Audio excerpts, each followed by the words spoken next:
प्रणाम, मैं रिंकी सिंह एक चुमावन का गाना गाने जा रही हूँ। प्लीज इस गाने को पूरा सुनिएगा, लाइक और सब्सक्राइब करिएगा और कमेंट भी करिएगा।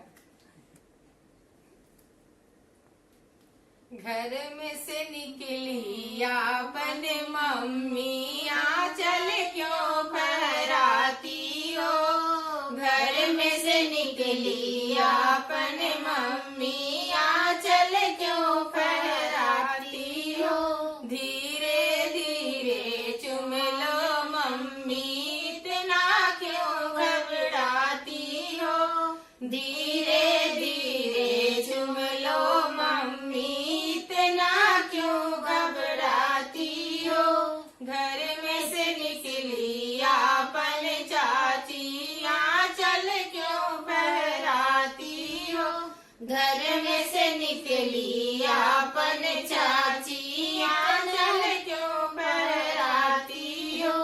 धीरे धीरे चुम लो चाची, इतना क्यों घबराती हो। धीरे धीरे चुम लो चाची, इतना क्यों घबराती हो। घर में से निकली आपन दीदी आंचल क्यों फहराती हो। घर में से निकली